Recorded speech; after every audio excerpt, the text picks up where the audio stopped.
É dicir, iso implica non solamente ese ser concreto que teño diante, sino as xeracións futuras e o propio planeta, a responsabilidade ecolóxica. Ben, casos prácticos que podíamos ver aí. Está, para empezar, o problema de que os partidos políticos se teñen constituídos en corporaciones de intereses propios. E entonces, ao final, actúan en función de esos intereses corporativos, non en función da procura dese ben común. Por lo tanto, un posible problema a debater é siguen sendo instrumentos adecuados para esa democracia que queremos os actuales partidos e os actuales sindicatos, de esta manera convertidos en corporaciones como fines en sí mismos. Participación.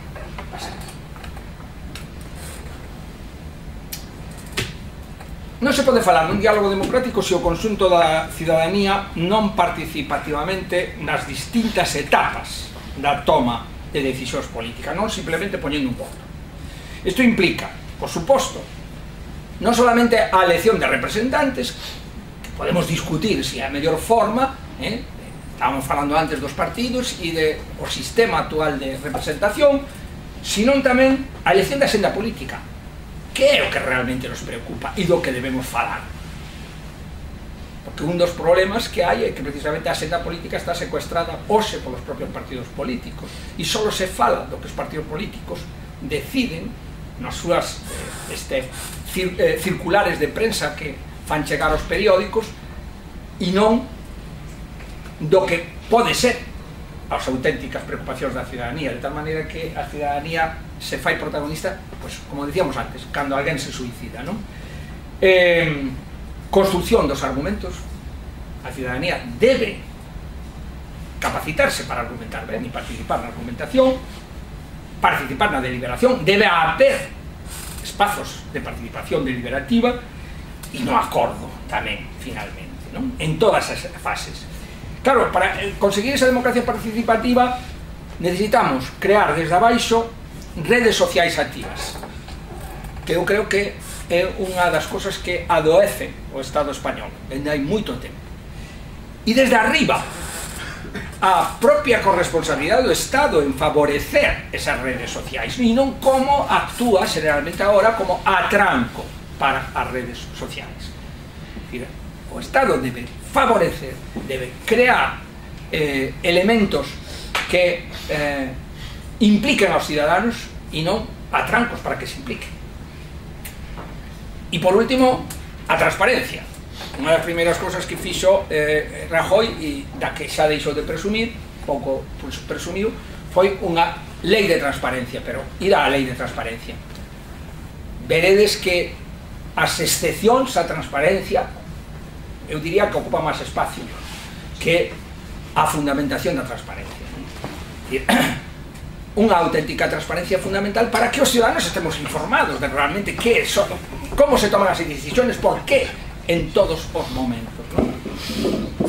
Como casos prácticos en que podríamos analizar as debilidades do modelo de participación que acabamos de decir, podríamos falar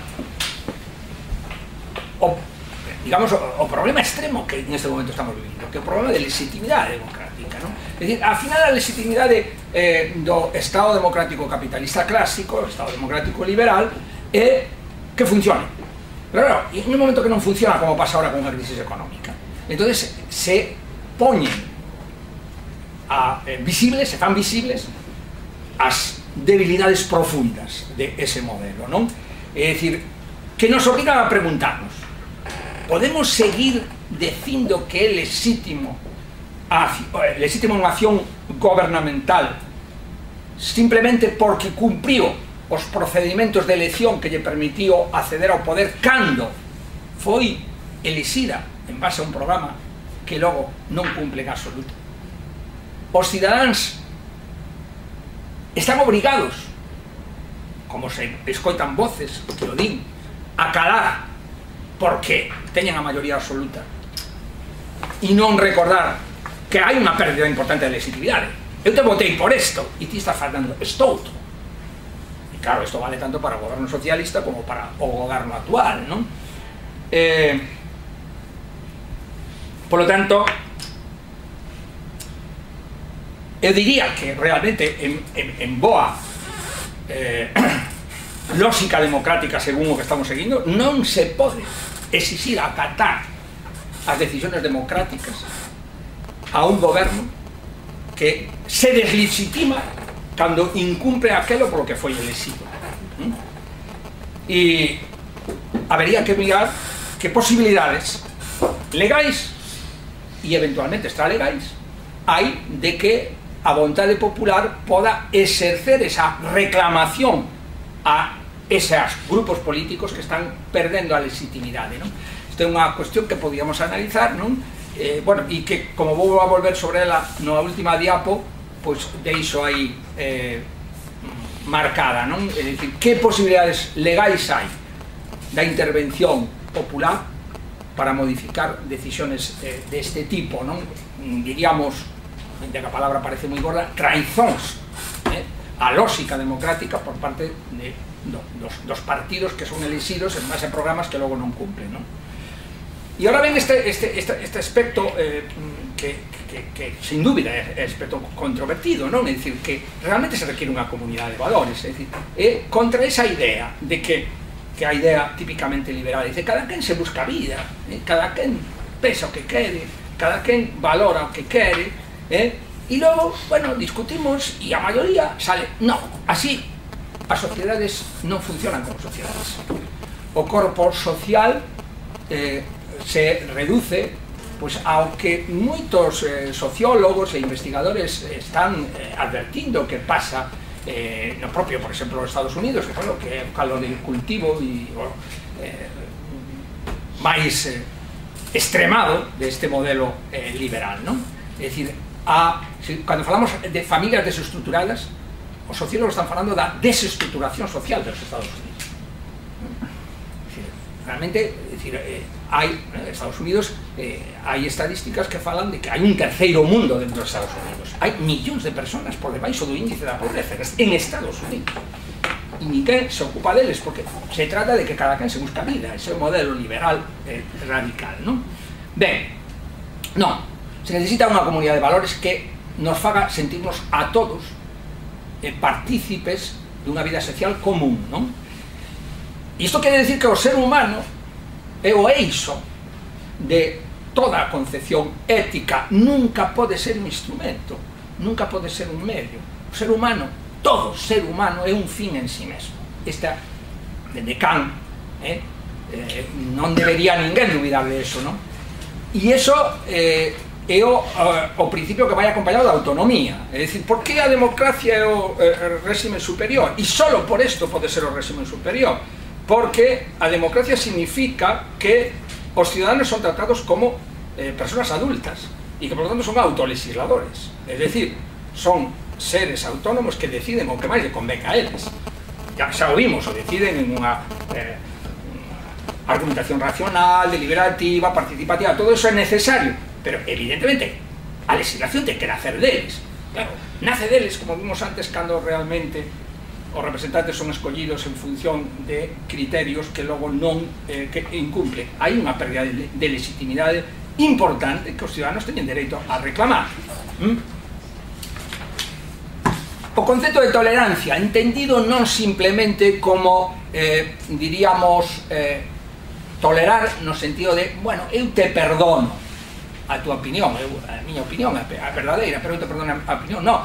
Significa, en sentido democrático estricto, o recoñecimento do outro como un igual a ti. É dicir, se eu me recoñezo a min capaz de decidir que é o máis xusto, a ti te recoñezo igualmente capaz, e entón te propoño deliberar en plan de igualdade. Eu digo que isto é máis xusto por isto, e dame argumentos. Non se trata de que ti me digas, é que a miña opinión, non, argumenta. E entonces discutimos sobre os argumentos e tratamos de buscar cal é o argumento superior, verdad?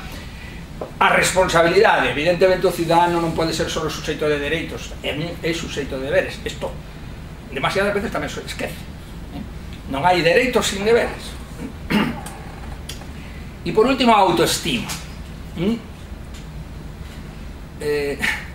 Ao comezo falábamos de, bueno, decir, tal persona pode ser tan boa como ese diputado que estuvo falando e que, fíjate, é que sí, ese é o principio democrático. Toda persona é tan boa como tal outra. Eu a veces, cando releo as historias sobre a democracia grega, o que me chama a atención unha cousa, a democracia grega era asamblearia, non? E boa parte dos órganos que tomaban decisiones importantísimas eran elegidos por sorteo. Por sorteo.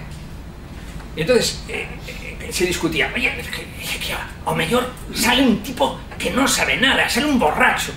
E o argumento que daba Pericles era, mira, vamos a elegir por sorteo 300. Por suposto, pode salir algún borracho, pode salir algún ignorante, pero, ahora, como decimos en Galicia, ¿no? Malo será, entre 300, que no salga un listo que salva de economía, outro listo que me salva de cuestiones de guerra, outro listo que me salva de agricultura. Oye, ao final se compensa un con outro, e hasta o borracho saberá máis de viño, non? É dicir, bueno, se compensa un con outro, non? É dicir, esta é a democracia auténtica.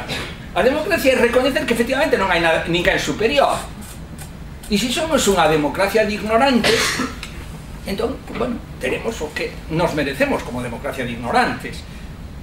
Pero deixarnos equivocar a nós. Non nos equivoquedes vos en lugar nosa, e ademais a favor vosa. Isto que non pode ser. Esta é a cuestión, non? Xa digo, a democracia ateniense tiña moitos defectos, se pode discutir moito, pero o que non cabe duda é que o que era cidadán era igual. Entón, e por sorteo lle tocaba, e lle tocaba durante un período concreto, que recordar que eran 2 anos. 2 anos ti formabas parte do Consello dos 300, e durante esos 2 anos te tocaba, e tiñas que traballar no Consello dos 300, que te pagaba o Estado por traballar no Consello dos 300 durante 2 anos, e despois de 2 anos a la fora, que esta tamén era unha maneira de que ninguén se agarrase a poltrona, como tendes exemplos notorios e familiares en Ourense, verdad? Ben, a autoestima implica eso. Eu son cidadán, e iso é o máximo que se pode ser. Cidadán. Para acabar coa construcción dos consensos, pouco máis hai que decir. Recordar unha frase moi bonita de Adela Cortina, que é a autora deste precioso libro que se chama Ética Mínima, que di: o consenso é... Está moi ben ou está moi mal? A seguinte, esta era a que estaba falando agora. Sí, bueno, pues é un pouco retrasada. No, sí. Bueno, isto foi o que acabo de decir. ¿Sí? E esta é a frase de Adela Cortina sobre o consenso, non? Consenso é o único procedimento legítimo para acceder a normas universais. É posible falar de normas que deben cumprirse, pero a súa legitimidade depende de que foran consensuadas polos afectados en pé de igualdade. Eu solo, a mí solo me poden decir que eu estou obrigado a cumprir unha lei, porque realmente participei nela. Esta, digamos, é a idea última do consenso democrático. A propia de la Cortina tamén nos advirte dos límites do consenso. Pasa a continuación. Nos recorda que o consenso é unha idea reguladora, como veíamos antes do veo da ignorancia, non? O canon que debe guiar, pero hai a lo menos 3 errores de concepción do consenso que nos advirte. Unha é a reducción do consenso a pacto estratégico, é dicir, non hai un acordo auténtico, sino de, bueno, mira, eu defendo isto, sigo pensando que isto é o mellor, e me importa un bledo os teus argumentos. Ti defendes isto, sigues pensando que é o mellor, e te importa un bledo os meus. Entón, bueno, acordamos isto.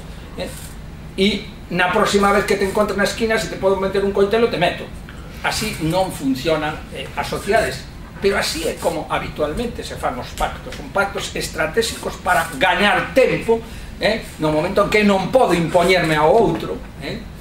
É moi curioso descubrir que, se entrades, eu son dos que digo que aos enemigos hai que coñecelos, e entón eu entro de cando en vez das páxinas da FAES, non sei se sabedes o que é a FAES, e é moi interesante, as páxinas da FAES son enormemente...